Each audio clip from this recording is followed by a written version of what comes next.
اللہ کی قسم مسجد میں بیٹھا جھوٹ بولنا لام کیا اپنے کام میں. یہ جو دین جو یہ نہیں رکھتے اور ہر علاقے میں بطور سینپل کے ایک دو ہے. بعض علاقوں کے علاقے کھا لے وہ سینپل کے طور پہ ایک نہیں ملتا. بس فراڈ جو ہو گئی ہے. چل ایک مسائل کو لے کر سینے پہ ہاتھ باندھنے کا مسئلہ کچھ ہوتا ہی نہیں.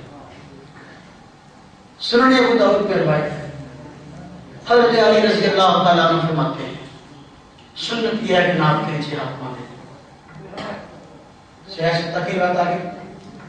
امام بخاری کے استاد ہیں امام ابن شیبہ, انہوں نے کتاب لکھی ہے مصنف ابن شیبہ کے نام سے.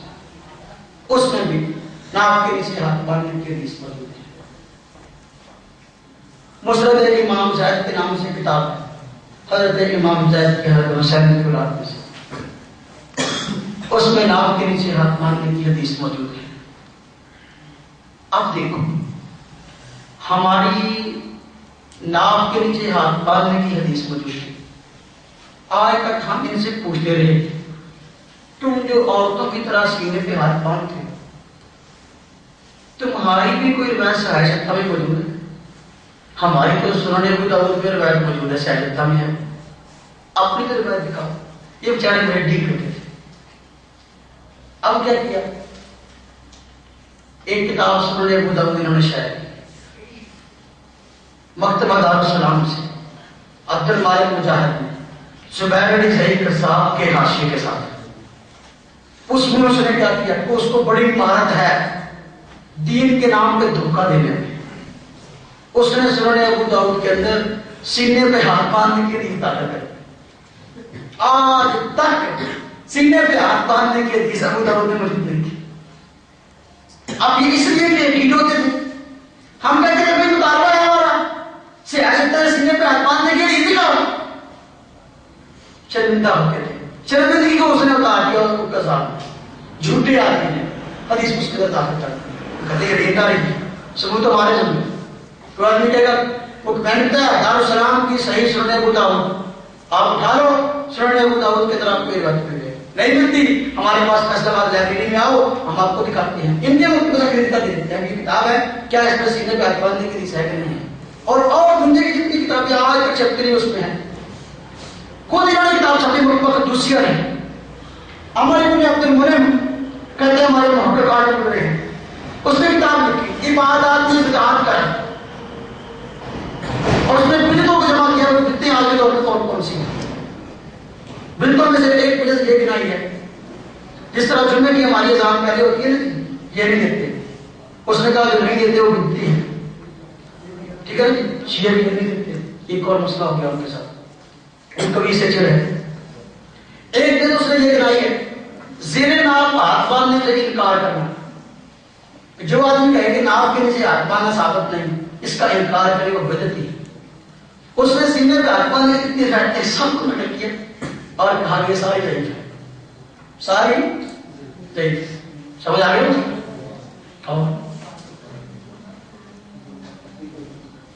جی ننگے ساتھ نماز پڑھنا جائز ہے. ہاں ننگے ساتھ نماز پڑھنا ہے یہ انگریزی سنت ہے. اللہ نے نبی صلی اللہ علیہ وسلم اللہ کے پیغمبر صلی اللہ علیہ وسلم ہمیشہ پگڑی آپ کے ساتھ ہوتی تب سر ڈھانپ کے نماز پڑھتے تھے. صحابہ کرام کی عادت تھی. انگریز کی عادت ہے ننگے ساتھ پھرنا.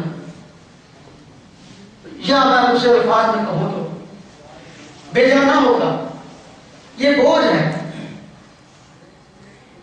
گدھا جو ہے نا اس کے اوپر اگر تھوڑا سا بوجھ رکھو اس کی ٹانگیں چوڑی رہتی ہیں. یہ لوگ بھی اللہ پاک نے قرآن کریم میں فرمایا وَإِنَّهَا لَكَبِيرَةٌ إِلَّا عَلَى الْخَاشِعِينَ. نماز بھاری ہے منافقوں پر. جو خاشعین خشوع والے لوگ ہیں ان پہ نہیں منافقین پر. اب جب بوجھ پڑتا ہے تو ٹانگیں خود بخود چوڑی رہتی ہیں. نماز ان کے لیے بھاری ہے اس لیے ان کی ٹانگیں چوڑی رہتی ہیں. ننگے سر نماز پڑھنا اللہ کے پیغمبر صلی اللہ علیہ وسلم نے ثابت. ایسا نہیں ہوا کہ اللہ کے پیغمبر صلی اللہ علیہ وسلم کے پاس کپڑا ہو اور آپ صلی اللہ علیہ وسلم نے ننگے سر نماز پڑھی ہو. ان کے علماء نے خود اس کو مکروہ لکھا ہے. خود مکروہ لکھا لیکن پڑھتے اور اس کا کیا علاج ہے؟ کہ اپنے آپ کو اہل حدیث ہے، تو نبی کی حدیث پہ عمل کرتا ہوں. حالانکہ اللہ کے پیغمبر صلی اللہ علیہ وسلم ننگے سر نماز نہیں پڑھتے تھے. جو کہتے ہیں ننگے سر نماز پڑھتے تھے، اگر کبھی پڑھا بھی ہو ہم تو ایسی بات نہیں ہے. کیا آج کی بات کا ٹھیک نہیں؟ جس طرح ایک آدمی کے پاس کپڑے نہ ہو، کبھی ایسی جگہ پہ ہو کپڑے نہیں ہیں، شریعت نے کہا ننگے نماز پڑھو، ننگے بالکل نماز پڑھنی اللہ کا حکم ہے، آگے بیٹھ کے پڑھ نہ پڑھیں گے. یہ مجبوری کیا ہے؟ کوئی مسئلہ ہے، چلو اگر کپڑا نہیں آدمی ننگے سر پڑھ لیتے ہیں. ہم یہ نہیں کہتے کہ ننگے سر نماز نہیں ہوتی، یہ جھگڑا نہیں ہے. ہم کہتے ہیں افضل کیا ہے، آپ شرم کی سنت کیا ہے.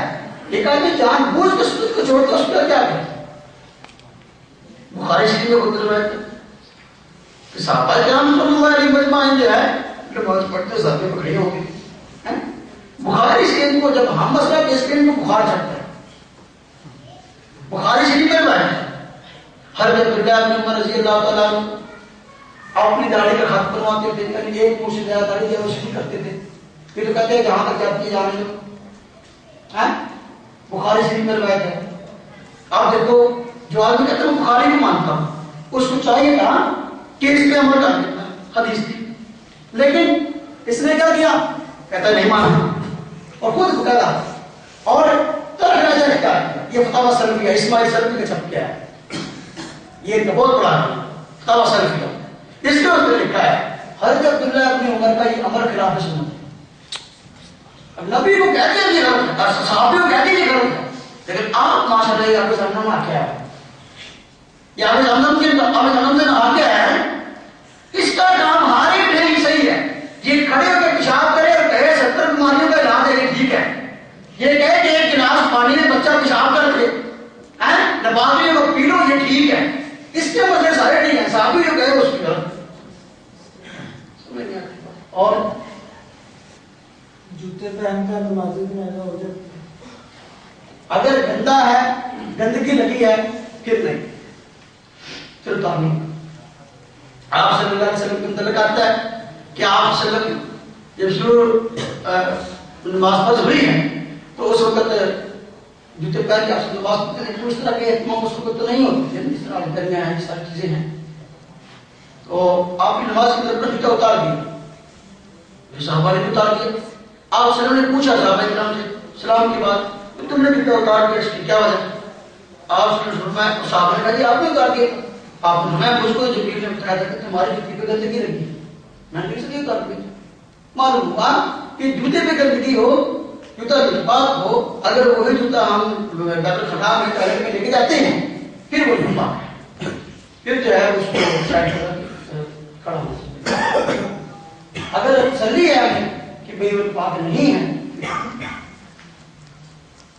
جی گردن کا مسا کرتا دینا چاہیے جی گردن کا مسا بالکل ہے حدیث میں اللہ کے نبی صلی اللہ علیہ وسلم نے جو چیز ثابت ہے ہم تو اس میں سے کسی کا انکار نہیں کریں.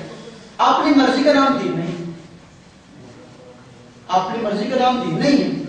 اللہ کے نبی صلی اللہ علیہ وسلم ثابت ہے اس لیے ہم کرتے ہیں. اور حضرت جامع ترمذی میں امام ترمذی نے باب قائم کیا باب الصلاۃ میں. آج ہم نے پڑھا کہ آمین صرفاً کا ثبوت ہے، پھر یہ آمین بالجار کیوں کرتے ہیں، اس کی تھوڑی سی وضاحت کر. آمین بالجار کیوں کرتے ہیں؟ جی کمپنی کی چھوٹی کچھ کام کرتے ہیں، کچھ کام کمپنی کی چھوٹی کے لیے ہوتے ہیں، تو یہ کمپنی کی چھوٹی کے لیے. ان میں ایک امام نے کچھ کہا فتاوی ستاری میں لکھا. اب جس طرح یہ بھی سامنے لکھا ہے کہ بھئی ایک لکھا جی میں نماز پڑھنے جانا ہے مسجد نماز ہوتی کہ نہیں ہوتی. انہوں نے کہا کوئی نہیں تو بات پڑھنا پوری پڑھ جایا دور کا آمین کی کیا کرتے ہیں تبلیغ کا موقع ملے گا. یہ دین ہے. نبی کریم صلی اللہ علیہ وسلم سے یہ بات منقول ہے کہ آپ نے اونچی بات سے آمین کہی. جھگڑا اس کا نہیں، جھگڑا اس کا ہے کہ آپ نے ہمیشہ کہی. اس کی ایک بھی حدیث نہیں، بلکہ اس کے مخالف رکھتے ہیں کہ آپ صلی اللہ علیہ وسلم نے آمین ہمیشہ کہی.